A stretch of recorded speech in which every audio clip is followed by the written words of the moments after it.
Hello everybody. Today we will discuss about the new classification, and this classification is the last classification regarding to your syllabus point of view. हम देखते हैं कि जो आपके syllabus में जो दिया गया है क्लासिफिकेशन, वो क्लासिफिकेशन पूरी तरीके से ये उसमें लास्ट क्लासिफिकेशन है हचिंसन सिस्टम ऑफ क्लासिफिकेशन, और जिसमें हमने आपको ये हचिंसन जो फाइलोजेनेटिक सिस्टम ऑफ क्लासिफिकेशन के अंतर्गत ये क्लासिफिकेशन आप में एंगलर एंड प्रेंटल को आपने पढ़ा। अब यहाँ पर आप हचिंसन सिस्टम ऑफ क्लासिफिकेशन को पढ़ेंगे। तो इस क्लासिफिकेशन ऑफ सिस्टम को जैसा कि जानते हैं कि हचिंसन महोदय ने पब्लिश किया था, और एक बुक के अंतर्गत जिसमें उन्होंने सारे इंफॉर्मेशन को कलेक्ट करके ये दिया था। तो उसमें ये जो बुक थी उसका नाम था the families of flowering plants. ये कौन सी बुक थी? The families of flowering plants. और इस बुक के अंतर्गत उन्होंने ये 2 वॉल्यूम में 2 भागों में ये बुक पब्लिश हुई थी। और इसमें जैसा कि आप एक बुक से ही जान रहे हैं कि इस टाइटल से ही जान गए होंगे कि इसमें जो भी इन्होंने क्लासिफिकेशन उन्हीं प्लांट को कंक्लूड किया है जो प्लांट फ्लावरिंग प्लांट्स थे, जो फ्लावर बियरिंग प्लांट्स थे। ऐसा नहीं कि सभी के सभी प्लांट को लिए और सभी जो सीड बियरिंग प्लांट्स थे उनको लिए, नहीं। इन्होंने अपनी क्लासिफिकेशन का जो मेन कंक्लूजन था या उसको कंक्लूड किया था, उसको सिर्फ फ्लावरिंग प्लांट के अंतर्गत ही सीमित रखा था कि जितने भी फ्लावरिंग प्लांट्स हैं उनको ही इस क्लासिफिकेशन में स्थान दिया जाएगा। अब हम इस क्लासिफिकेशन की कुछ ऐसी चीज़ें जो कि इंफॉर्मेटिव चीज़ें हैं आपके सामने रिप्रेजेंट करते हैं कि किस प्रिंसिपल के तहत, by which principle this classification is under the process and concluded and represented in front of all of us। हम सभी के सामने कौन सी बेसिस, किस प्रिंसिपल को, किसको आधार करके, किस नियम को, किस सिद्धांत के बेसिस पर ये क्लासिफिकेशन को सजाया गया, बनाया गया, और सजाया बनाया ही नहीं गया, एक वेल डिफाइंड क्लासिफिकेशन के रूप में हमारे सामने रिप्रेजेंट भी किया गया। तो इसमें ये प्रिंसिपल था, evolution is both upward and downward. मतलब कि इसमें जो इवोल्यूशन है, जो इसमें इवोल्यूशनरी, ये हचिंसन सिस्टम ऑफ क्लासिफिकेशन है, तो फाइलोजेनेटिक सिस्टम ऑफ क्लासिफिकेशन है, तो इसको हम इवोल्यूशनरी या इवोल्यूशन क्लासिफिकेशन भी कह सकते हैं। इसमें कोई भी चीज़ें जो पुनरुद्भव की बात की जाती है कि उसमें किस तरीके से कोई चीज़ें हमारे सामने ऑल ऑफ सडन नहीं, कुछ सिस्टमेटाइज ढंग से हमारे सामने रिप्रेजेंट हो रही हैं। तो उसी इवोल्यूशन को इन्होंने एक बताया कि जो इवोल्यूशन है ये जो है सिर्फ एक ही डायरेक्शन में नहीं होता। इवोल्यूशन अपवर्ड डाउनवर्ड दोनों ही डायरेक्शन में होता है। अब अपवर्ड और डाउनवर्ड ये जो वर्ड है, जो टर्मिनोलॉजी है, इसको हम किस तरीके से यहाँ पे एक्सेप्ट करेंगे, इसको किस तरीके से समझेंगे। तो अपवर्ड का मतलब है कि increasing the complexity and increasing the information या characteristics for a particular plant parts. तो हम किसी भी पर्टिकुलर प्लांट पार्ट के किसी जो इंफॉर्मेशन है, कैरेक्टरिस्टिक्स हैं, उनको ऐड करते जाएं। जैसे कि पहली फैमिली, जो सबसे पहले किसी क्लासिफिकेशन की किसी फैमिली को उन्होंने कलेक्ट किया या फिर वहाँ पर रिप्रेजेंट किया, तो उस क्लासिफिकेशन के बाद, उस क्लासिफिकेशन में पहली फैमिली के बाद जो फैमिलीज हैं उनको उन्होंने ये बताया कि ये उनसे ज़्यादा इंफॉर्मेटिव है या फिर उनसे ज़्यादा कैरेक्टर्स इसमें हैं। तो ये अपवर्ड की बात हुई, और इवोल्यूशन अपवर्ड है, तो इसका मतलब है कि इसमें समथिंग टू एडेड, कुछ न कुछ इसमें जोड़ा गया। But we are going to the discuss the basis of this classification, principle of this classification is the downwards, that means the degradation of the characteristics, degradation of the characters, that means the previous families have the lesser information, lesser characteristics in comparison to the incoming families, so that the incoming families is the degradation, that means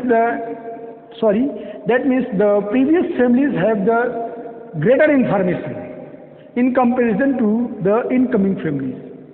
तो कहने का मतलब यह है कि जो बाद की फैमिलीज हैं किसी भी क्लासिफिकेशन में, वो बाद की फैमिलीज को उन्होंने ये कहा कि उसमें डिग्रेडेशन में मतलब कि उसमें इंफॉर्मेशन या कैरेक्टर्स कम होते गए। ठीक है, अब हम आते हैं उसके अगले पॉइंट पर। All parts of the plant may not be involve at A time in the process of evolution. अब ये नहीं है कि प्लांट का अगर इवोल्यूशन में प्लांट का जो स्टेम है अगर वो इवोल्यूशनरी पॉइंट ऑफ व्यू से पार्टिसिपेट कर रहा है, उस तरीके से उसमें इवोल्यूशनरी चेंजेस आ रहे हैं, तो ये नहीं कोई मतलब है कि प्लांट का सभी पार्ट इवोल्यूशन में पार्टिसिपेट हो रहा है। इवोल्यूशन में प्लांट का सभी पार्ट नहीं, कुछ पार्ट पार्टिसिपेट हो रहे हैं तो कुछ पार्ट नहीं पार्टिसिपेट हो रहे हैं। ठीक है, तो इस तरीके से हम ये कह सकते हैं, देखिए आप लिखा भी है सर्टेन प्लांट पार्ट्स में भी एडवांसिंग, कुछ तो डेवलपमेंट में हुआ है, किसी में किसी में कोई स्टेशनरी है, कोई स्थाई है, उसमें किसी भी तरीके का डेवलपमेंट नहीं है देखने को मिल रहा है, और कुछ ऐसे हैं जो डीजनरेटिंग है, मतलब कि इनमें डीजनरेशन हो रहा है, इसमें डिग्रेडेशन हो रहा है कैरेक्टरिस्टिक्स में। तो इस तरीके से हम देख रहे हैं कि एक ही प्लांट में सभी पार्ट इवोल्यूशन में पार्टिसिपेट नहीं कर रहे हैं, कुछ तो पार्टिसिपेट कर रहे हैं, कुछ अपने आप को पार्टिसिपेशन से अलग रखे हुए हैं, मतलब वो इवोल्यूशन में वो पार्टिसिपेट नहीं कर रहे हैं, और कुछ ऐसे प्लांट पार्ट्स हैं वो इवोल्यूशन में पार्टिसिपेट तो कर रहे हैं लेकिन डिग्रेडेशन के रूप में, मतलब वो डिग्रेड हो रहे हैं, उसमें जो कैरेक्टर्स हैं वो कम हो रहे हैं। ठीक है, पहले वाली जो प्रीवियस फैमिली है उसमें से जो आने वाली फैमिलीज हैं उसमें से कैरेक्टर्स कम है। ठीक है, अब हम आते हैं नेक्स्ट पॉइंट पर। Evolution has been generally been persistent. तो इवोल्यूशन क्या है कि स्थायित्व, परसिस्टेंट मतलब है कि स्थायी होता है। इवोल्यूशन में तो ये स्थायी कहा जा सकता है, और फिर अब स्थायी का मतलब ये कि एक बार अगर इवोल्यूशन किसी भी प्लांट पार्ट में अगर एडिशन में हुआ है तो ये नहीं कि तत्काल उसमें कुछ डिग्रेडेशन हो जाएगा, उसमें उन्हीं चीज़ों को एक इंफॉर्मेटिव ढंग से क्या किया जाएगा, रिप्रेजेंट किया जाता है। ठीक है, तो परसिस्टेंट होते हैं into the end of the phylum. तो किसी फाइलम में जब तक उस किसी भी फाइलम को हम स्टडी कर रहे हैं तो परसिस्टेंट होंगे, उसमें कैरेक्टर्स स्थायित्व होगा उसमें। फिर हम आते हैं इसकी कुछ स्पेसिफिक फीचर जो इस पर्टिकुलर का, यह तो सिद्धांत थे, प्रिंसिपल थे, लेकिन अब हम इसके स्पेसिफिक फीचर को हम देखते हैं। स्पेसिफिक फीचर में हम ये देखते हैं कि इस क्लासिफिकेशन के अंतर्गत सभी फ्लावरिंग प्लांट को ऑन द इवोल्यूशनरी बेसिस यहाँ पे कंक्लूड किया गया है कि इसके जो प्लांट पार्ट्स हैं ये इवोल्यूशन में भाग ले रहे हैं कि नहीं ले रहे हैं, और वो जो प्लांट है वो फ्लावरिंग प्लांट्स होंगे और कोई दूसरा अन्य प्लांट की बात नहीं हो रही है।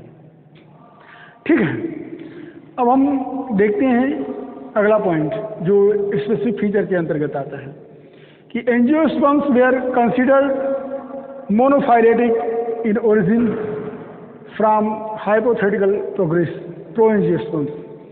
तो अब ओरिजिन की बात अगर करते हैं तो ओरिजिन में हम देखते हैं कि इसको कहा जा रहा है कि एक हाइपोथेटिकल प्रोएंजियोस्पर्म से इनकी ओरिजिन हुई है। और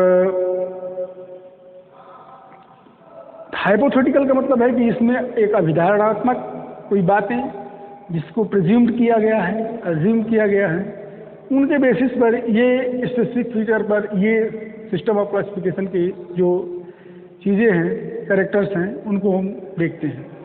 based on the logical interpretation of the theory that the parts of the angiospermic flowers are modified leaves।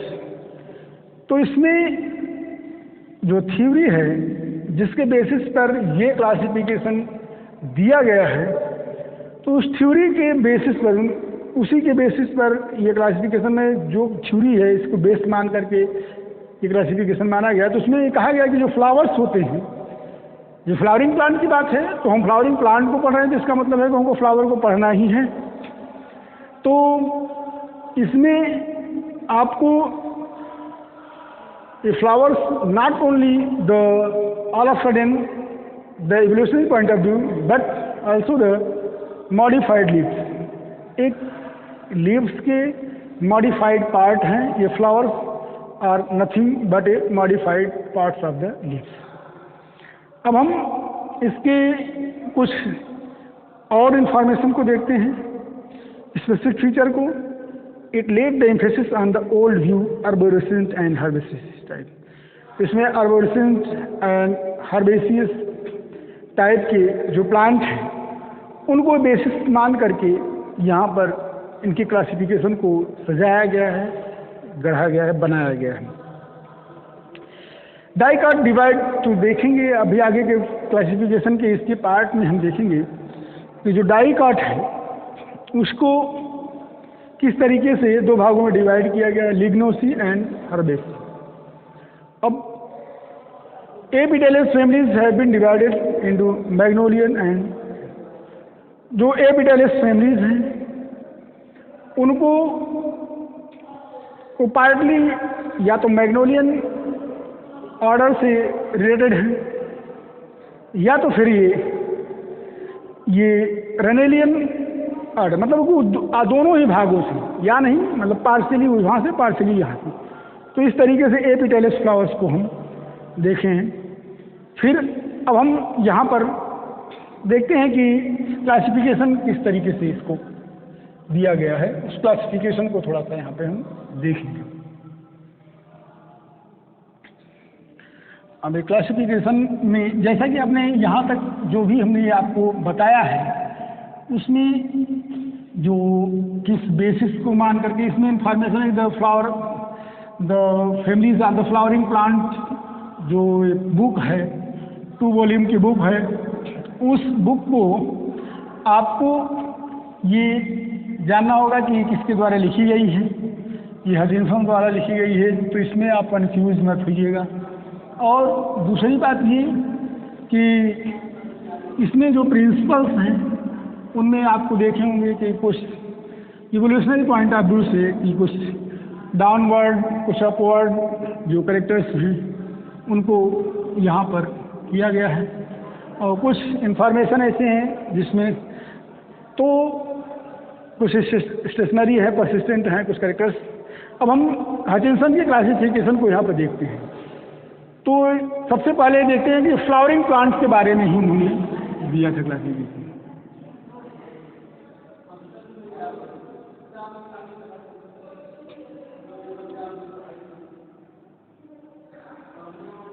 और फ्लावरिंग प्लांट को हम फेनोरोगैम्स भी कहा जाता है, या बोटानिकल भाषा में।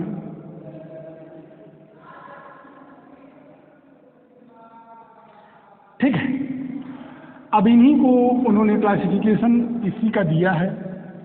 और इसके बाद सबसे पहले इन्होंने 2 भागों में डिवाइड किया, जिम्नोस्पर्मी एंड एंजियोस्पर्मी। दो भागों में इस क्लासिफिकेशन को इन्होंने डिवाइड।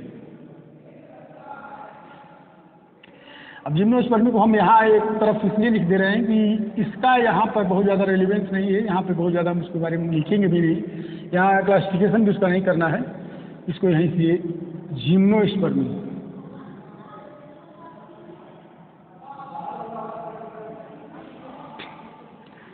और ये फाइलम है, इसको फाइला कहा जाता है। अब इसके बाद यहाँ पर ये इसमें एंजियोस्पर्मी, एक जिम्नोस्पर्मी है, एक यहीं पर देखिए इसको एंजियोस्पर्मी। और एंजियोस्पर्मी को दो भागों में डिवाइड किया गया है, डाइकोटिलेडोनी एंड इन दोनों पार्ट में देखते हैं यहाँ पर। ठीक है, पहला क्या है, पहला डाइकोटिलेडोनी एंड दूसरा मोनोकोटिलेडोनी। सॉरी,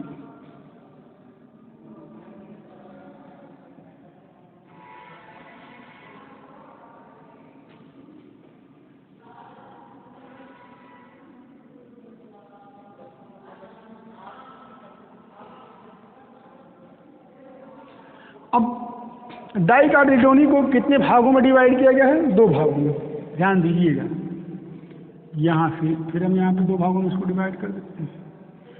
पहला पार्ट है ये, तो ये सब ग्रुप्स हैं, इसको सब ग्रुप कहा जाएगा।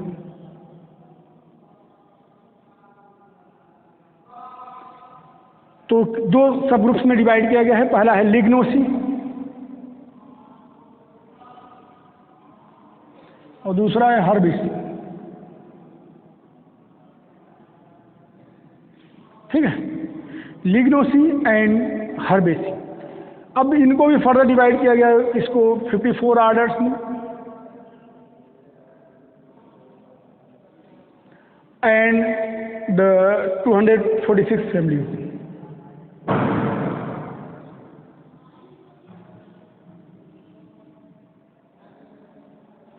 ठीक है, और अब हम देखते हैं कि जो हर्बेसी हैं वो कितने आर्डर्स में यहाँ पे डिवाइड किया गया है। तो 28 आर्डर्स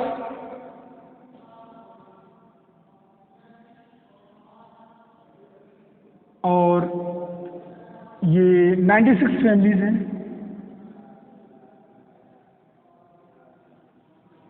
ठीक है, अब हम मोनोकोटिलेडोनी को सब डिवाइड करेंगे, तो इसमें तीन भागों में डिवाइड है, कैल्सिफ्लोरी, कोरोलीफ्लोरी एंड ग्लूमेसी। तो इसको तीन भागों में डिवाइड करते हैं।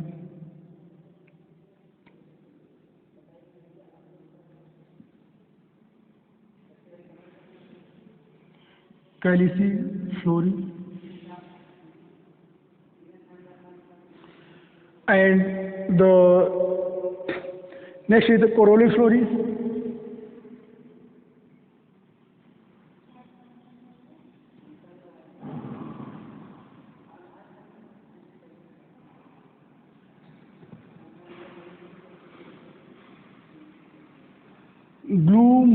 ग्लूमेसी है। ठीक है, ग्लूमी फ्लोरी।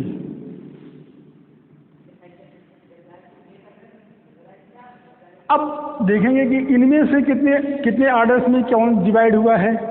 ये जो है आपको 29 फैमिलीज में ये है, और कोरोलीफ्लोरी आपको 34 एंड ये 34 फैमिलीज और ये 6 फैमिलीज। ठीक है, तो 29 फैमिलीज कैल्सिफ्लोरी, कोरोलीफ्लोरी, 34 फैमिलीज, ग्लूमीफ्लोरी, 6 फैमिलीज। अब इनका बेसिस क्या है, इसमें कैलिक्स, कैल्सिफ्लोरी में पर्सिस्टेंट कैलिक्स।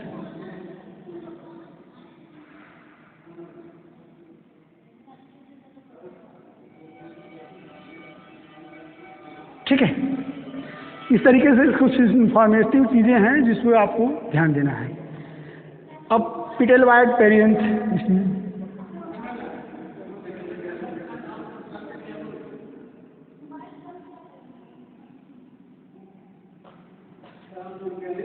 और फिर नेक्स्ट ये इसमें पेरियंथ एब्सेंट रहते हैं।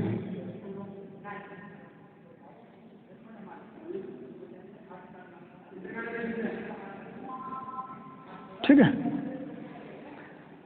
तो इस तरीके से अब हर्बेसी जो है ये हर्ब्स हैं, हर्बेसियस है और इसमें प्रेडोमिनेंट वुड प्रेडोमिनेंट।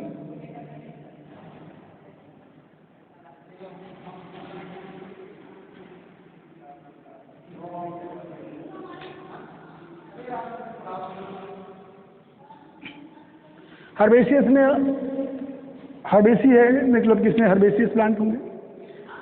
तो ऑरिजिनल जो इस फैमिली ये फ्लावरिंग प्लांट का जो इन्होंने क्लासिफिकेशन हचिंसन साहब ने जो दिया है उसमें आप देखेंगे कि ये जो फाइला फ्लावरिंग प्लांट फेनोगेम्स हैं इसको सबसे पहले दो सब फाइलम में डिवाइड किया गया है, जिम्नोस्पर्मी एंड एंजियोस्पर्मी।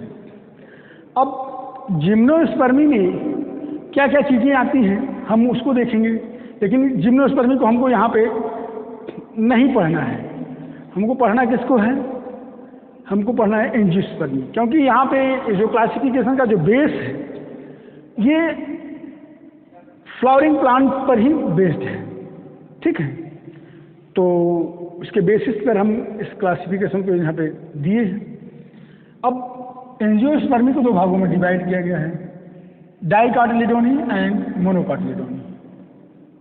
तो डाइकाट को भी सब डिवाइड किया गया है किस बेसिस पर, तो वुडी अपीयरेंस या हर्बेसियस किस तरीके के प्लांट हैं उनको बेस मान करके ये क्लासिफिकेशन को एक फॉर्म किया गया है। ठीक है, तो अगर वुड है, ऐसी फैमिलीज जिसमें स्टेम में वुड्स या नंबर ऑफ जाइलम्स ज़्यादा मात्रा में हैं, तो ऐसे प्लांट को हम लिग्नोसी के अंतर्गत यहाँ पे हम पढ़ते हैं। ठीक है, ये सब ग्रुप लिग्नोसी है और इसमें जो सब ग्रुप हैं ये देखिए,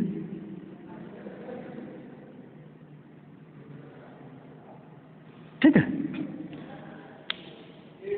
तो लिग्नोसी ये आपका वुडी प्रिडोमिनेंट, मतलब वुड्स ज़्यादा मात्रा में पाए जाते हैं और ये कितने भागों में 54 ऑर्डर्स में सब डिवाइड किया गया है और 246 फैमिलीज भी इसमें हैं।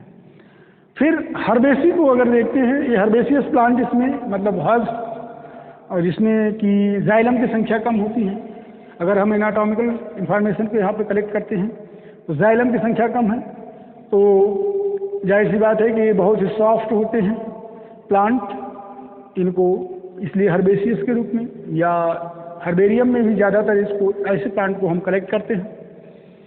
और इनको जो डिवीज़न हुआ है इनका, ये 28 ऑर्डर्स में डिवाइड किए गए हैं और 28 ऑर्डर्स के साथ ही इसमें 96 फैमिलीज़ को इंक्लूड किया गया है विद इन 28 ऑर्डर्स। अब देखते हैं कि मोनोकाटिलिडोनी को सब ग्रुप में 3 सब ग्रुप्स में डिवाइड किया गया है, कैल्सिफ्लोरी, कोरोलीफ्लोरी, ग्लूमीफ्लोरी। तो कैल्सिफ्लोरी को देखते हैं कि इसमें ये सब डिवाइड किया गया है 29 फैमिलीज़ में।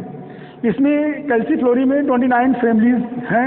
अब इसका कैल्सिफ्लोरी नाम किस लिए पड़ा, क्योंकि इसमें जो कैलिक्स हैं ये परसिस्टेंट हैं, मतलब कि कैलिक्स पाया जाता है जब फ्लावर फ्रूट में भी चेंज हो जाता है, तब भी इसमें ये फ्रूट के साथ कैलिक्स लगे होते हैं, मतलब कि जो सिपल्स होते हैं वो फ्रूट के साथ एडजस्टेड रहते हैं, लगे हुए रहते हैं।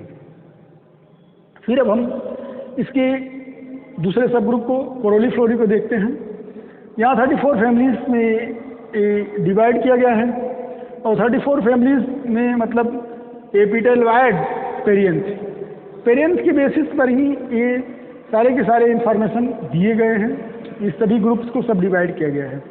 तो पेटल वाइड पेरेंट्स यहाँ पे 34 फैमिलीज हैं and these all the families have the parents and the parents is nothing but the petal wide parents, मतलब कि यहाँ जो पीटल्स हैं वो पीटल लाइक कुछ अपीयरेंस है, मतलब ये पीटल्स वर्चुअल पीटल्स नहीं हैं, ठीक है, ये सीपल पीटल की तरह अपने आप को रिप्रेजेंट कर रहे हैं। अब हम देखते हैं कि ग्लूमी फ्लोरी जो लास्ट इस क्लासिफिकेशन का जो पार्ट है उसमें देखते हैं कि ये 6 फैमिलीज में बहुत ज़्यादा इसमें नहीं फैमिलीज हैं, 6 फैमिली में ये सब डिवाइड है और 6 फैमिलीज ये सभी पेरेंट्स इसमें एब्सेंट रहता है। इस कारण से जैसे ऐसी फैमिलीज जिसमें पेरेंट्स नहीं पाया गया हो उस सबको यहाँ पे इंक्लूड किया गया है। तो एक ओवरव्यू हम यहाँ पे फिर देख लेते हैं कि flowering plants phanerogams subdivided into 2 parts, Gymnospermae angiospermae.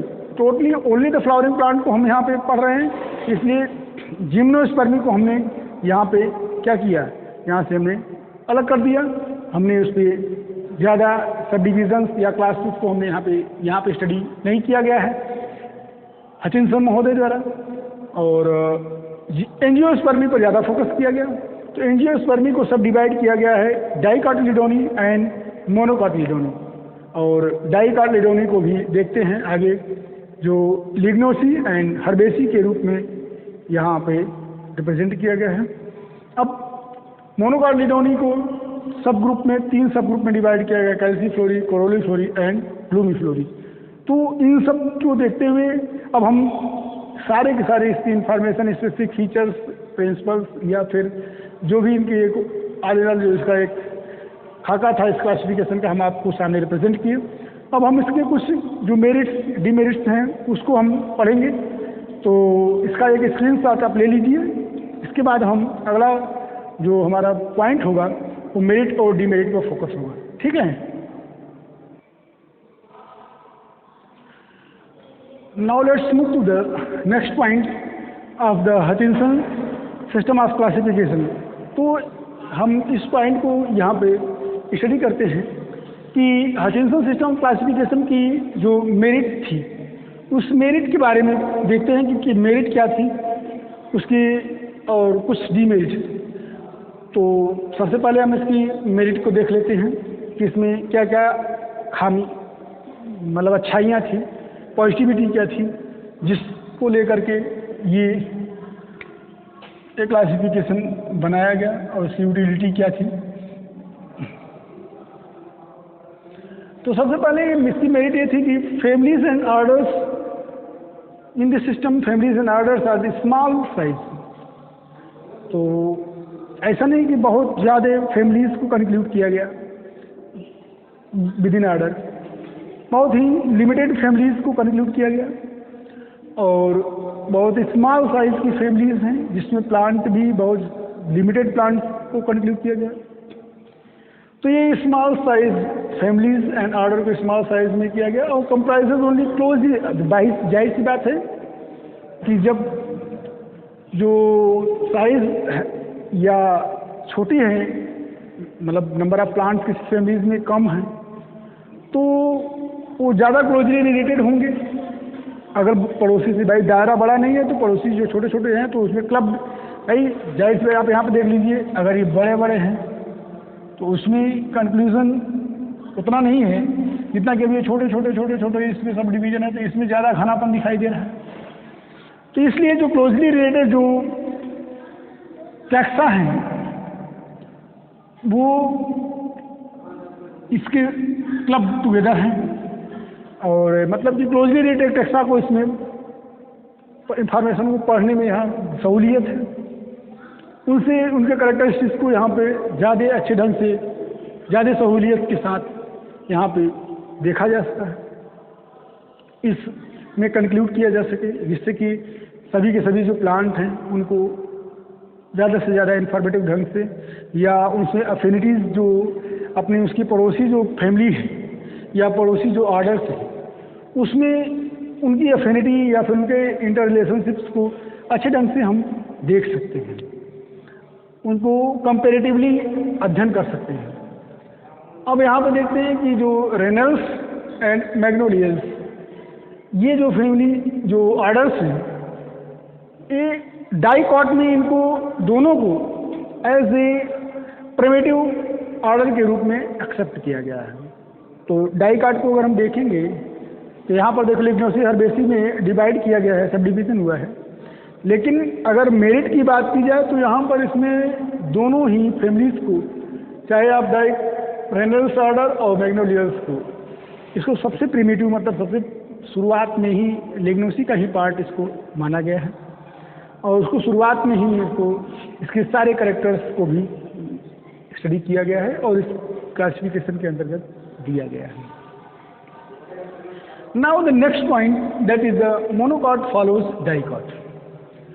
तो डाइकॉट को फॉलो कर रहा है मोनोकॉट, ये आज भी एक्सेप्टेबल है।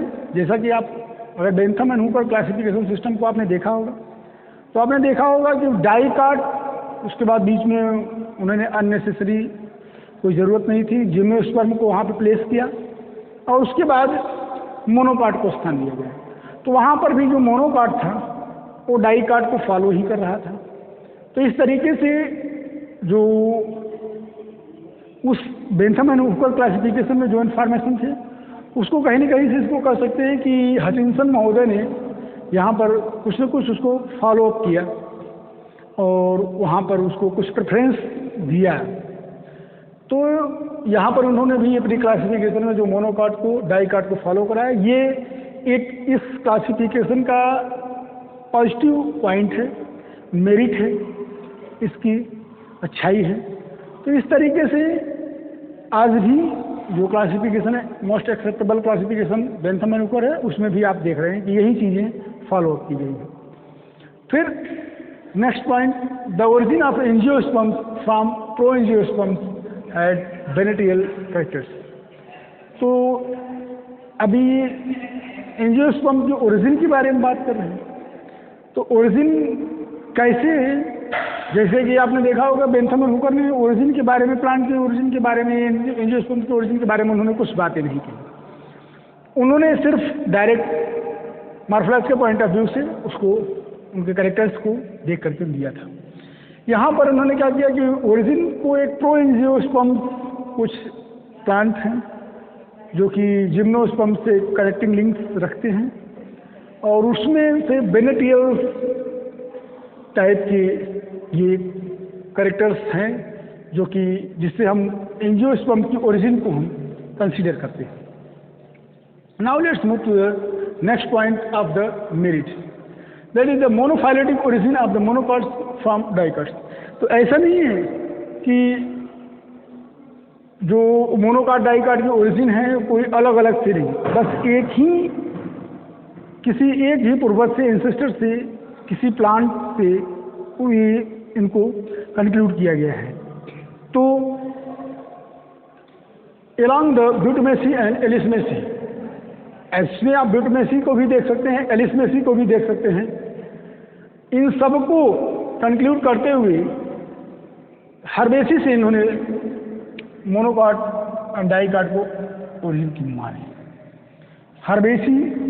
हर्बेसिस प्लांट्स को ही यहाँ बेसिस रखा है इन्होंने कि इसी बेस पर ये दोनों ही, चाहे डाइकॉट हैं चाहे मोनोकॉट हैं, दोनों ही ये अपना डेवलपमेंट किए या इनकी जो ओरिजिन है। डीमेरिट्स में अब कुछ बातें देखते हैं। डीमेरिट्स में है कि नो प्रैक्टिकल वैल्यू। भाई इस सिस्टम का जो प्रैक्टिकल वैल्यू है, प्रैक्टिकल पॉइंट ऑफ व्यू से इसका उतना ज़्यादा वैल्यू नहीं है। क्यों नहीं है? क्योंकि सिर्फ फ्लावरिंग प्लांट्स को और कुछ ही दायरे को लेकर के इन्होंने इस क्लासिफिकेशन को फॉर्म किया है, फ्रेम किया है। Division of dicot mainly based on habit. अब ये एक बहुत बड़ा ड्रॉबैक है इस क्लासिफिकेशन का कि जो डाइकाट को डिवाइड किया गया है लिग्नोसी एंड हर्बेसी, वो only on the basis of the habit, मतलब उनकी बनावट ये इसी आधार पे, फॉर्म्स एंड टेक्सचर के आधार पे, तो हैबिट के बेसिस पर उन्होंने डिवाइड किया है। तो उसका खामियाजा क्या रहा कि क्रूसीफेरी, लैबिएटी, वर्गनेसी, ये जो फैमिलीज हैं, इन सब फैमिलीज जरा फोकस करिएगा।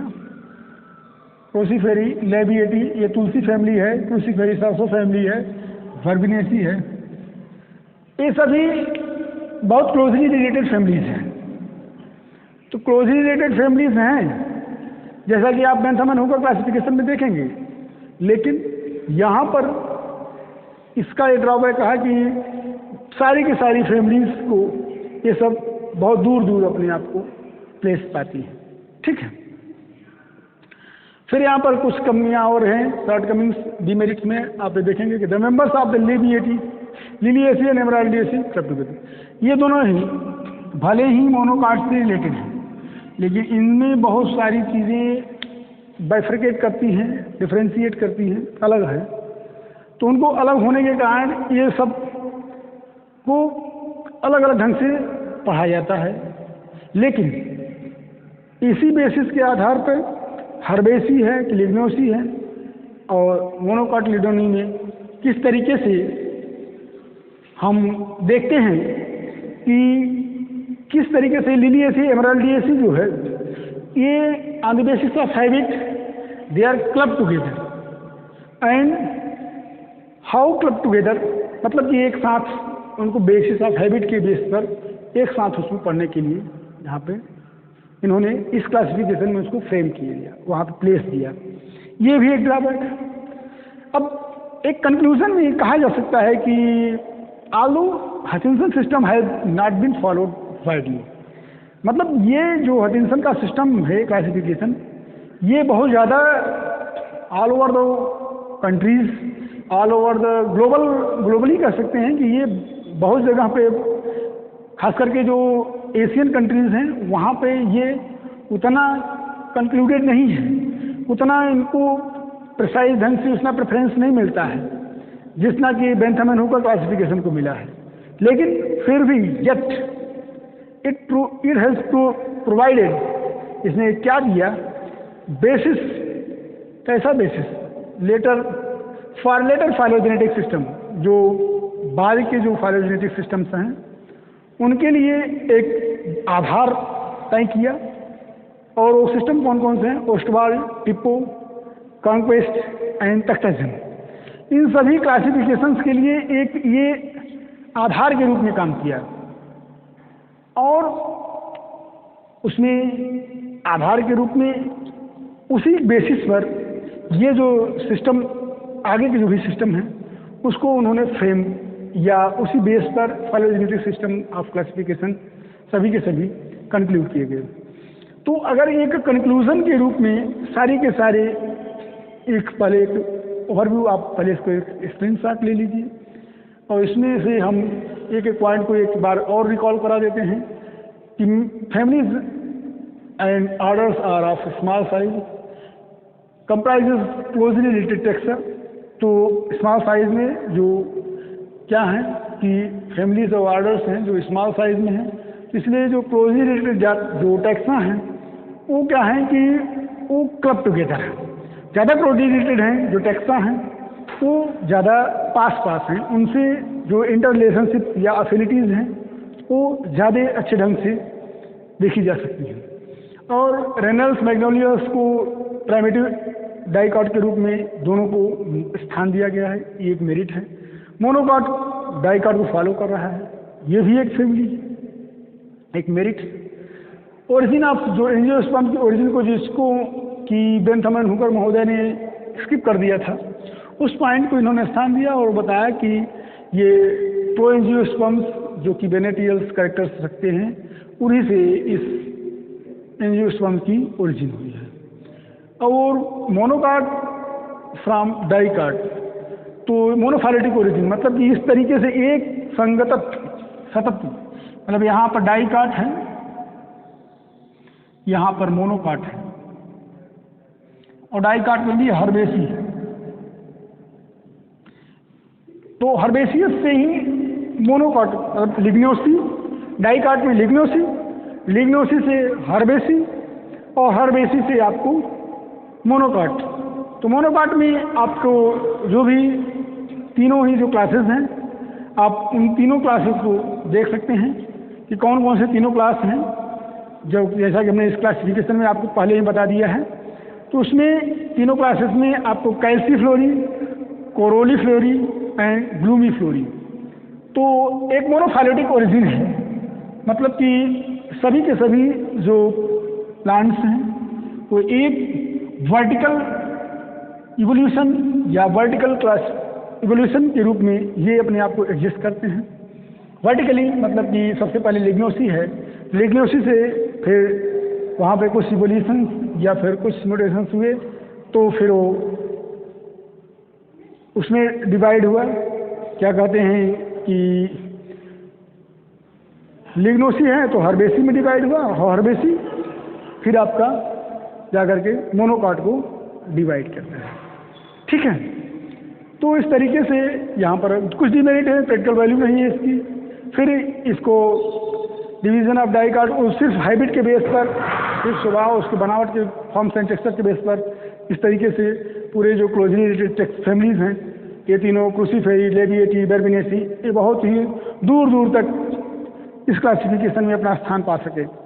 और बाद में जो कुछ जो क्लब टुगेदर उनको कर दिया, जो दूर दूर की फैमिलीज हैं, लिलिएसी और एल्डिएसी, जिनके कैरेक्टर्स को बहुत ज़्यादा मैच नहीं करते, वो फैमिलीज क्लब टुगेदर एक साथ आकर के अपने आप को एडजस्ट की। तो इस तरीके से हचिंसन का जो क्लासिफिकेशन सिस्टम है ये बहुत ज़्यादा एक्सेप्टेबल नहीं है, लेकिन फिर भी एक आधार बना है जो आने वाले जो क्लासिफिकेशन थे, जैसे कि आपने ओस्वाल्ड टिप्पो भी का अभी आगे देखेंगे, आपके सिलेबस में तो नहीं है, लेकिन ये सब क्लासिफिकेशन, टैक्साजन, कॉन्क्वेस्ट, ये सभी क्लासिफिकेशंस के लिए एक बेसिस, एक आधार के रूप में अपने आप को रिप्रेजेंट किया। तो इस तरीके से सभी के सभी जो इन्फॉर्मेशन थे इस क्लासिफिकेशन से रिलेटेड, उन सभी इन्फॉर्मेशन को हमने एक एक करके आपके सामने रिप्रेजेंट किया। एक बार रिकॉल कर लेते हैं इस हचिंसन सिस्टम ऑफ क्लासिफिकेशन को। तो सबसे बड़ी बात है कि flowering the families of flowering plant, ये इनकी बुक है, 2 वॉल्यूम में ये प्रकाशित हुई थी, और उसी बुक में इन्होंने इस क्लासिफिकेशन को दिया। और इस क्लासिफिकेशन में फ्लावरिंग प्लांट्स को ही, सिर्फ फेनेरोगैम्स को ही यहाँ पे स्थान दिया गया है। और इसलिए इसमें सबसे पहले जिम्नोस्पर्म और एंजियोस्पर्मी, तो जिम्नोस्पर्म को यहाँ पे क्या किया गया, स्किप कर दिया गया। फिर एंजियोस्पर्मी को 2 भागों में डिवाइड किया गया, डाइकार्टिलिडोनी एंड मोनोकार्टिलिडोनी।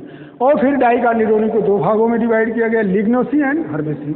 अब ये मोनोकार्टिलिडोनी को फिर सब डिवाइड किया गया, कैल्सीफ्लोरी, कोरोलीफ्लोरी एंड ग्लूमीफ्लोरी। तो इस तरीके से आप सभी के सभी जो इन्फॉर्मेशन इस क्लासिफिकेशन से रिलेटेड थे हमने आपके सामने रिप्रेजेंट किए, और हम I hope that you will be benefited for that particular classification and today's class. So thanks for the today class. Thank you. Okay, bye.